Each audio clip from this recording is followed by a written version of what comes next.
नमस्कार, आप जुड़ चुके हैं वैली एक्सप्रेस न्यूज के साथ। मिशन स्टेटहुड चेयरमैन मेरे साथ जुड़ रहे हैं। बहुत दिन के बाद मुलाकात हो रही है। असेंबली में रोज होती थी और कहीं ना कहीं इस वक्त जो सरकार के खिलाफ प्रदर्शन हो रहा था, पीएचई डेली वेजेस जो थे वो लगातार प्रदर्शन कर रहे थे। 5 मेंबरी कमेटी जो है वो मंत्री साहब से मिल चुकी है और आश्वासन मिल चुका है उनको।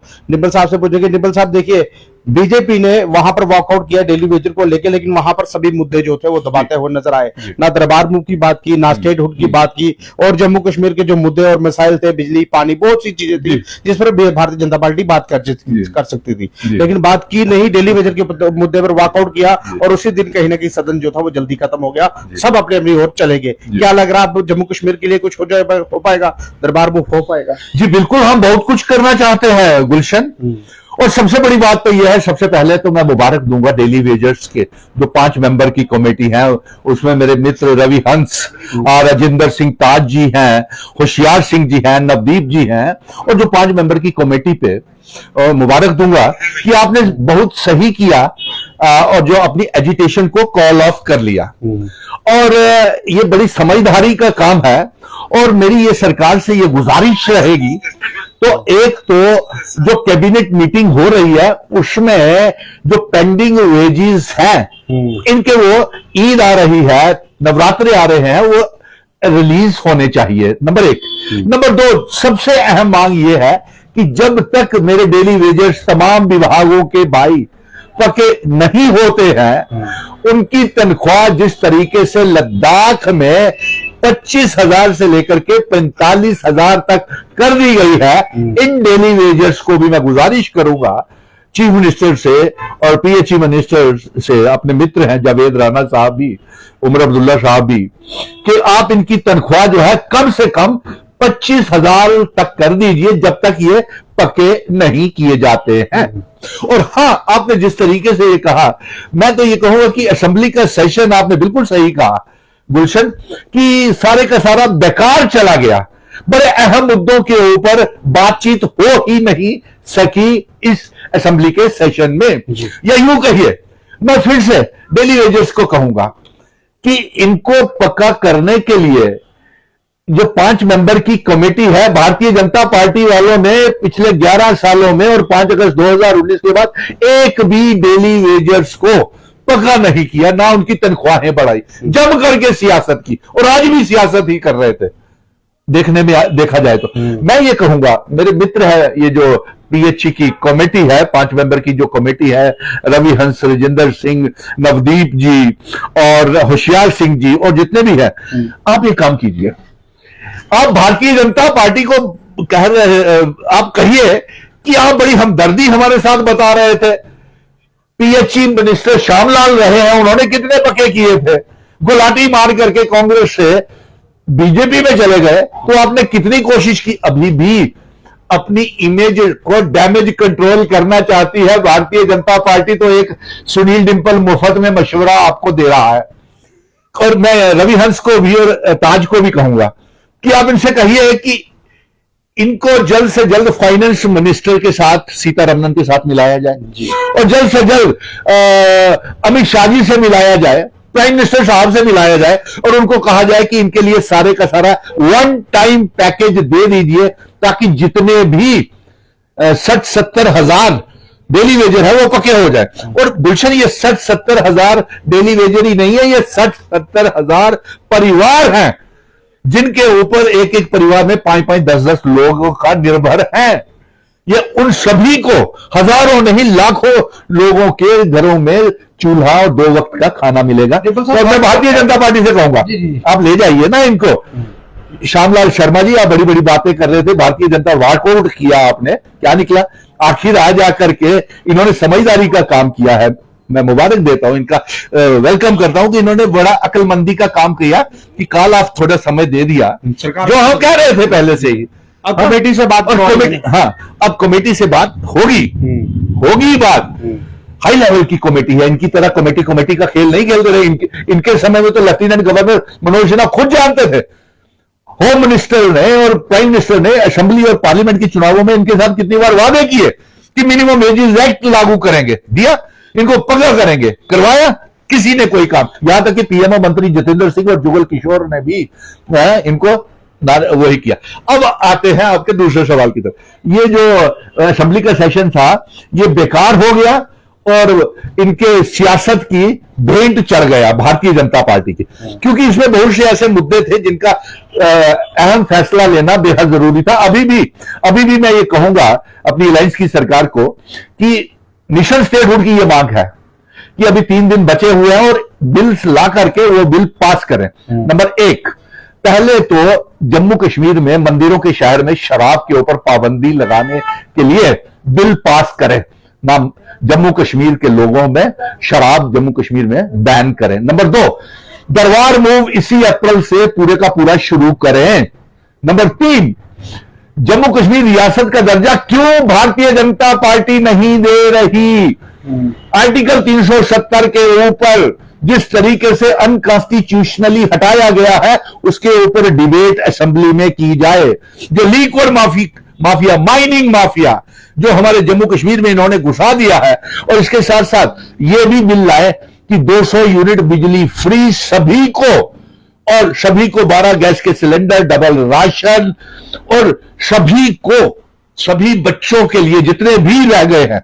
जो डेली वेजर्स का मसला तो हल करना चाहती है ये चुनी हुई सरकार, लेकिन ड्यूल पावर सिस्टम है ना मेरे डेली वेजर्स भाइयों और जो नौजवानों, एलजी की भी आपकी प्रॉब्लम्स को जानता था, जम करके रविंदर रैना, सत शर्मा, निर्मल सिंह, कविंदर गुप्ता, जो भी थे इनके लीडर, श्यामलाल शर्मा जी नए आ गए सियासत करने के लिए। अपने टाइम में तो उनको पक्का किया नहीं। मतलब एक चीज मुझे समझ नहीं आई, एक तरफ कहते हैं एलजी और सीएम की बन रही है और इफ्तिकार पार्टी में दोनों साथ बैठे होते हैं। अगर साथ बैठे हैं तो बात तो बन रही है ना, और कहीं ना कहीं सरकार का जो पेच अटका हुआ है डेली वेजर पर, अगर एलजी और सीएम चाहे तो एकदम से कर सकते हैं ना। अगर सीएम साहब लिख के दे दे एलजी साहब को, एलजी साहब साइन करके दिल्ली भेज दे, दिल्ली से तो साइड होकर आएंगे तो इनका काम होगा नहीं। देखिए सबसे बड़ी अफसोस की बात ये है, देखिए मेरे बच्चे बेरोजगार हैं, किसी के पास नौकरी नहीं, गरीबी बढ़ रही है जम्मू कश्मीर में, गुर्बत बढ़ रही है, बेरोजगारी बढ़ रही है, और ये लोग जो एमएलए भारतीय जनता पार्टी के leader of the opposition Bharatiya Janata party का सुनील शर्मा एक कमेटी बना करके चेयरमैन बन गया कि एमएलए की तनख्वाह 5-5 लाख रुपया की जाए। इनके वक्त इन्होंने पहले भी तो ऐसी बनाई थी कमेटी, प्रेसिडेंट सत शर्मा था, आज भी सत शर्मा है।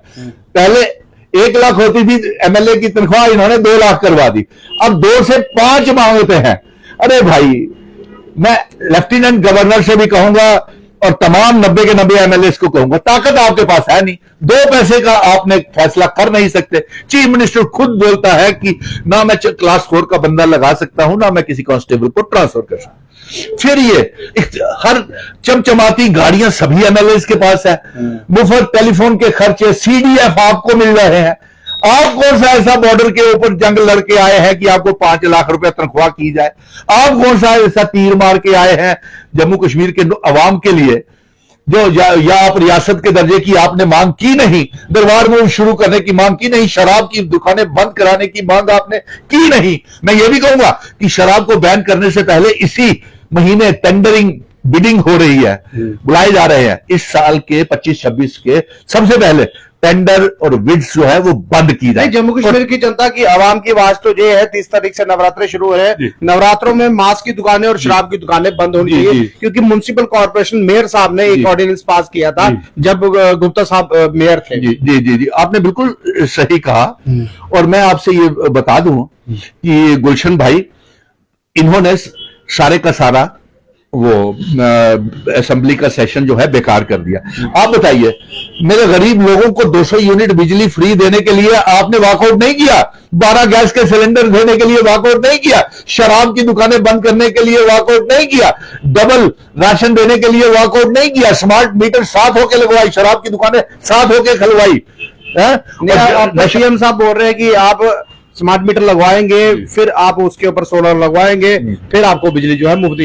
निपल साहब, मुझे एक चीज समझ नहीं आती, आपसे ही मैंने ये चीज जानी थी, जब हमारे हाइड्रो प्रोजेक्ट है तो हम शहरों में ये ऊपर छत के ऊपर क्यों लगाए ये सोलर प्लांट? ये सोलर प्लांट गांव में लगते हैं, शहरों में नहीं। यहां बिजली फ्री देने के लिए सोलर प्लांट लगवाएंगे।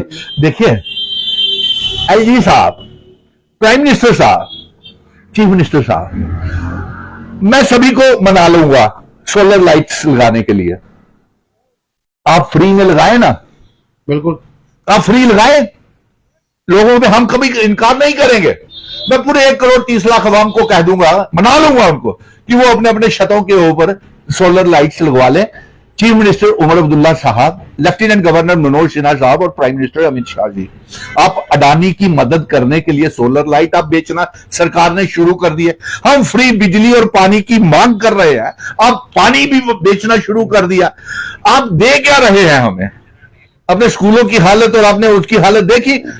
मेरी एक और जंग अभी आने वाले दिनों में मैं तेज करने वाला हूं कि रियासत के दर्जे का आवाज 90 के 90 एमएलए किसी पार्टी ने भी असेंबली में जोरदार तरीके से नहीं उठाई है, चाहे वो विपक्षी दल हो चाहे वो सत्ताधारी हो, किसी ने आवाज नहीं उठाई।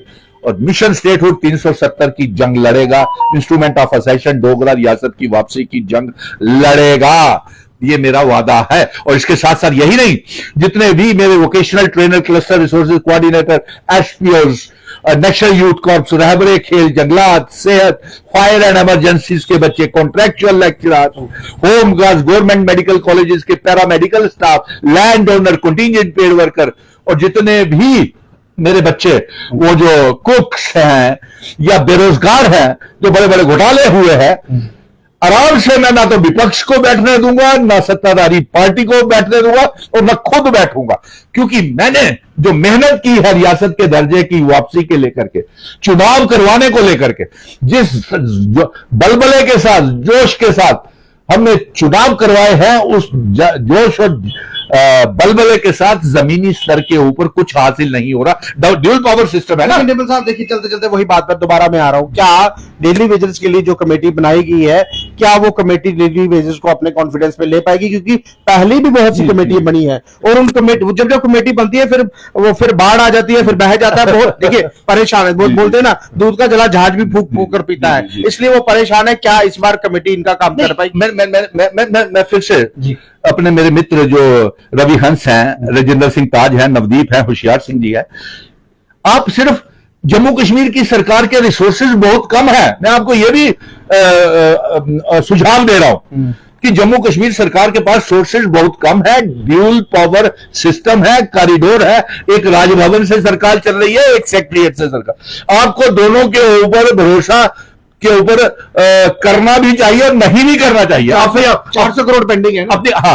अपनी जंग जो है वो जारी रखनी चाहिए और बीजेपी के 28 एमएलए को भी नहीं बख्शना चाहिए। उनको कहो कि आपकी जो कमेटी है उसकी मुलाकात अमित शाह साहब से, प्राइम मिनिस्टर साहब मोदी जी से और फाइनेंस मिनिस्टर सीतारमण से करवाए, ताकि एक ही बार में आप तमाम विभागों के डेली वेजर्स और तमाम बेरोजगार नौजवानों का मसला हल हो जाए। बहरहाल बड़ी अच्छी बात कही इन्होंने। देखिए भारतीय जनता पार्टी अपोजिशन में, लेकिन केंद्र में उनकी सरकार है। अगर वो चाहे तो एक ही झटके में डेली वेजर को पक्का करा सकती है। 400 करोड़ रकम ही क्या है मोदी साहब के लिए? जब बड़े बड़े टीवी चैनल्स का वो लोन माफ कर सकते हैं तो डेली वेजेस के लिए क्यों नहीं? 400 करोड़ की बिल्कुल रकम नहीं है। और यहाँ की सरकार ये कमेटी बनाकर इसलिए बैठी हुई है क्योंकि करता धरता अभी इस वक्त जो है कहीं ना कहीं यहाँ के एलजी है, उमर अब्दुल्ला साहब ने ये कहा कमेटी बना दी गई है, कहीं ना कहीं आपका डाटा जो है वो भेजा जाएगा। अब भारतीय जनता पार्टी का अपोजिशन में यहाँ पर है तो केंद्र में सरकार है, वहां जाइए, उनसे खटखटाहट कीजिए,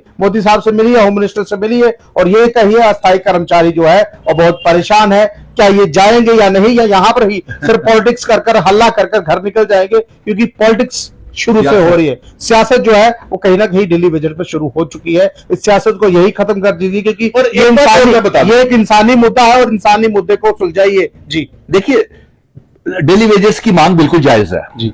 वो पिछले 30-35 साल से उनके लिए मैं जंग लड़ रहा था। मैंने तब भी कहा था कि इनको फेस्ड मैनर में साथ साथ रेगुलराइज करते जाइए ताकि इतना बैकलॉग नहीं होगा। और पिछले 11 साल में इतना बैकलॉग हो गया, एक भी डेली वेजर को इन्होंने नहीं लगाया। वो उनकी आंदोलन के ऊपर, स्ट्राइक के ऊपर, हड़ताल के ऊपर बीजेपी सिर्फ ध्यान भटकाती रही और वॉकआउट इसलिए उन्होंने किया ताकि और जितने मुद्दे हैं असेंबली में वो दबा दिए जाए। बहरहाल ये इसलिए बोला इन्होंने क्योंकि बहुत से मुद्दे थे ऐसे जो जम्मू कश्मीर को कहीं ना कहीं आगे की तरफ ले जा सकते हैं। स्टेटहुड था, यहाँ दरबार मूव था, यहाँ लिक्वर माफिया का था और बेरोजगारी का सबसे बड़ा मुद्दा था, लेकिन वहां पर बात करते हुए नजर नहीं आए। कह दिया वॉकआउट कर दिया और निकलते हुए नजर आए। बहरहाल ये लाइव दृश्य अगर आपको अच्छे लग रहा है, अपनी महत्वपूर्ण राय आप कमेंट बॉक्स जरूर रखिएगा और इस वीडियो को ज्यादा से ज्यादा शेयर कीजिएगा ताकि और लोगों तक ये वीडियो पहुंच पाए और ये सूचना भी कहीं ना कहीं पहुंच पाए। नमस्कार।